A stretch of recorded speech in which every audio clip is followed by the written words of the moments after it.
स्वामी अभिमुक्तेश्वरानंद ने योगी सरकार पर तीखा हमला बोला और कहा, अगर आप योगी हैं तो मुख्यमंत्री पद पर क्यों हैं। उन्होंने ये कहा कि शंकराचार्य को सरकारी प्रमाण की आवश्यकता नहीं होती। इसके साथ ही आगे वो कह रहे हैं कि पिछले माघ मेले में प्रदेश की तथाकथित हिंदू सरकार ने अपने गेरुआधारी मुख्यमंत्री के नेतृत्व में हमसे 24 घंटे में शंकराचार्य होने का प्रमाण मांगने का दुस्साहस किया, जिसे हमने समय सीमा में ही प्रस्तुत कर दिया। इसके बाद हमने उन्हें उनके असली हिंदू होने को प्रमाणित करने के लिए 40 दिन का वक्त दिया, जिसमें से कुछ दिन भी बीत चुके हैं। स्वामी अभिमुक्तेश्वरानंद ने कहा कि इन 10 दिनों में इस सरकार और इसके गेरुआधारी मुख्यमंत्री ने अपने असली हिंदू होने का कोई प्रमाण नहीं दिया, बल्कि अपने आचरण से नकली हिंदू होने के संकेत जरूर दे दिए। उन्होंने कहा कि मुख्यमंत्री ने अपने पशुपालन मंत्री को एक लेख पढ़ने के लिए दिया, जिसमें उन्होंने कहा कि उत्तर प्रदेश से सरकार गाय नहीं बल्कि भैंस, बकरा और सुअर कटवाती है। ये एक ऐसी स्वीकार्यता थी जिसे सुनकर हर असली हिंदू और संत भी लज्जित हो जाएंगे। स्वामी अभिमुक्तेश्वरानंद ने आगे कहा, शंकराचार्य होने के लिए उत्तर प्रदेश सरकार की मान्यता की कोई महत्व नहीं है। जो व्यक्ति स्वयं को हिंदू कहता है और शंकराचार्य को नहीं मानता, वो अपने आप में नकली हिंदू से दोता है।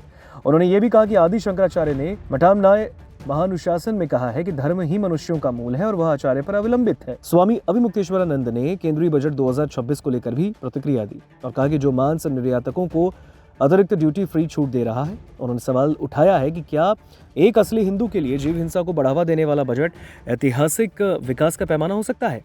स्वामी ने कहा, 10 दिन के लेखा जोखा में सुधार नहीं बल्कि संहार दिख रहा है। उन्होंने कहा कि सच्चा धर्म शांति और संतोष का माध्यम है, लेकिन आज ये देखकर दुख होता है कि इसे सत्ता और संपत्ति का औजार बना लिया गया। आगे वो कह रहे हैं कि कुछ लोग कह रहे हैं कि योगी ने नया कुछ नहीं किया, लेकिन सरकार के आंकड़े अलग कहानी बयां कर रहे हैं। 2017 में योगी के मुख्यमंत्री बनने से पहले उत्तर प्रदेश का कुल मांस उत्पादन लगभग 7.5 लाख टन था, जो अब 13 लाख टन के पार पहुंच गया है। पिछले 9 सालों में उत्तर प्रदेश में 16 करोड़ से ज्यादा निरपराध जीवों की हत्या की गई। ये वो संहार है जिसे वैध और आधुनिक वधशालाओं के माध्यम से राजकीय संरक्षण प्राप्त है। क्या यही है हिंदुत्व?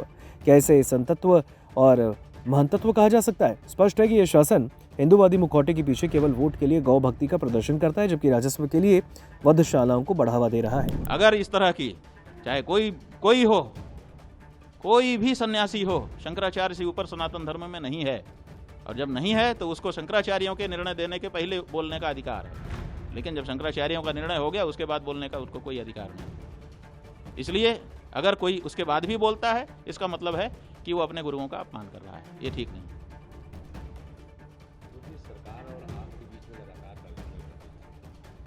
नहीं, हमारे और सरकार के बीच में नहीं। आप इसकी सही व्याख्या करें। ये सनातनियों और कालनेमियों के बीच की तकरार है।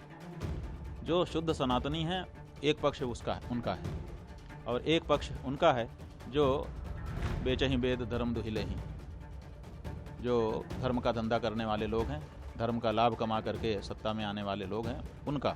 ये सच्चे सनातनियों और ढोंगी सनातनियों, कालनेमियों के बीच का झगड़ा है और ये चल रहा है और इसको चलना चाहिए।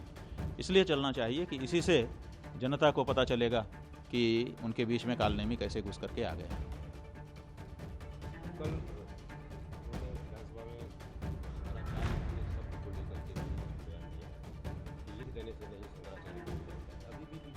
ऐसा है कि हमने अभी सवेरे देखा, लोगों ने दिखाया हमको कि उनका एक वक्तव्य आया है। उन्होंने उदाहरण दिया कि देखो, कोई भी व्यक्ति अपने आप को मुख्यमंत्री कह करके घूम सकता है क्या? नहीं घूम सकता। कोई भी व्यक्ति अपने आप को विपक्ष का नेता कह करके घूम सकता है क्या? नहीं घूम सकता। कितनी बढ़िया बात है। इसी तरह से शंकराचार्य भी, कोई भी अपने आप को शंकराचार्य कह के नहीं घूम सकता, ना लिख सकता। बात तो बिल्कुल ठीक है, लेकिन उन्हीं की बात से ही निकल करके एक प्रश्न आता है। जब वो कह रहे थे कि कोई भी व्यक्ति अपने आप को मुख्यमंत्री कह के घूम सकता है, तो उसी में से प्रश्न निकलता था कि ये बताओ, आदित्यनाथ अपने आप को मुख्यमंत्री लिख सकता है कि नहीं लिख सकता? वो तो लिखेगा ना, दीगर कोई नहीं लिखेगा, लेकिन आदित्यनाथ तो लिखेगा। इसी तरह से नेता प्रतिपक्ष कोई नहीं लिख सकता अपने आप को, लेकिन माता प्रसाद तो लिखेंगे कि नहीं लिखेंगे वो भी। तो ऐसी परिस्थिति में कोई भी व्यक्ति अपने आप को शंकराचार्य नहीं लिख सकता, लेकिन जो शंकराचार्य है वो तो लिखेगा ही।